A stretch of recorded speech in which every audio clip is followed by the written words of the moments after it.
A friend and I were training this morning, and we did this thing where we didn't turn the clock on.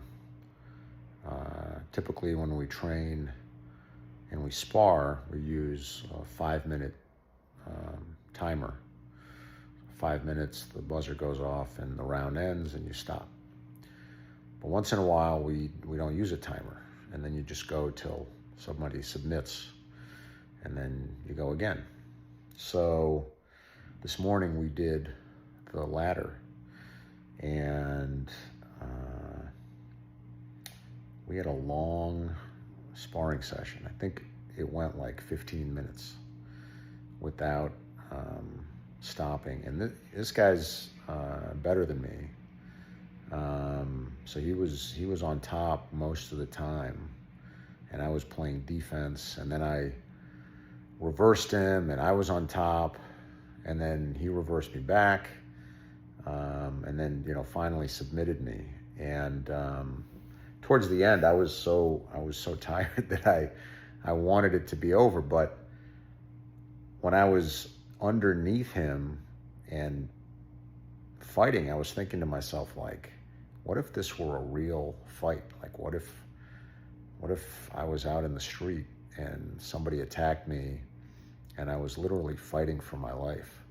Like, what would that be like? And like, what would my mentality be like? I mean, in a training session, it's safe. Like, at the end of the day, subconsciously that you can just submit, and they'll let you up, and they won't kill you. But in the street, you don't know that. And I've never been in a street fight. I mean, I've been in fights, but first of all, it's been a long time, and second of all, it wasn't like in the street, with somebody I had never met. I've never been in a bar fight or anything like that.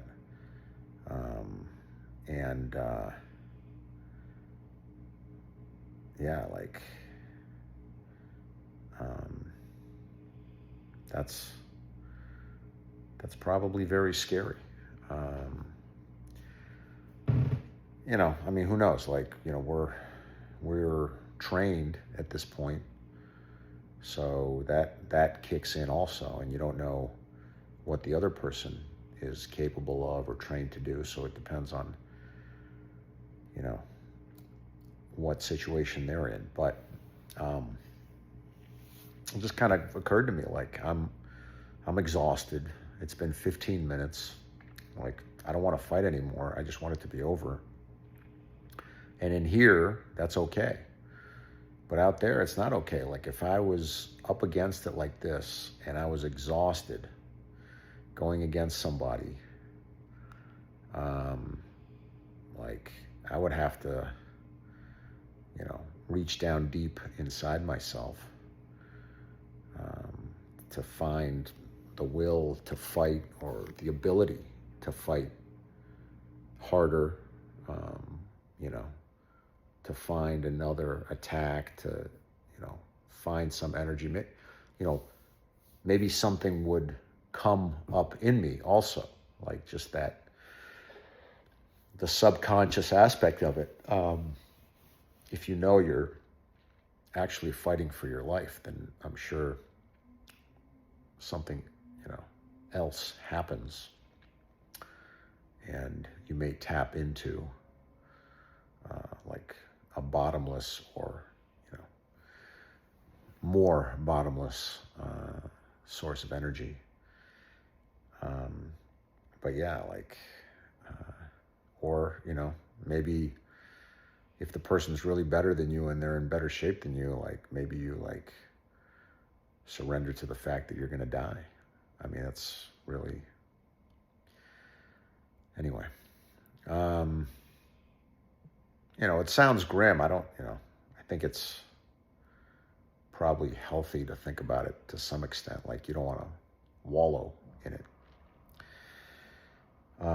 Anyway, had another realization today. I've been, practicing gratitude and Um, I've been thanking God for all the things that I have and all the things that I want, that I already have, to some extent, and I want more of, and just working on being grateful for what I do have. And kind of switched from, thanking God for learning, which I'm always learning, but I was talking to somebody today, and it's like I've already learned a lot, and I want to give myself credit and allow myself to receive based on the stuff I've already learned. Like, that's part of being enough. Like, I always have more to learn. I always want to learn more. But the way that I've approached learning in my life is that until I learn more, I won't deserve X. And that's not productive for me anymore. Like, I want to keep learning, but I also want to allow myself to receive and deserve everything. Even though I haven't learned everything, I'm imperfect. That's okay. So that's an important realization.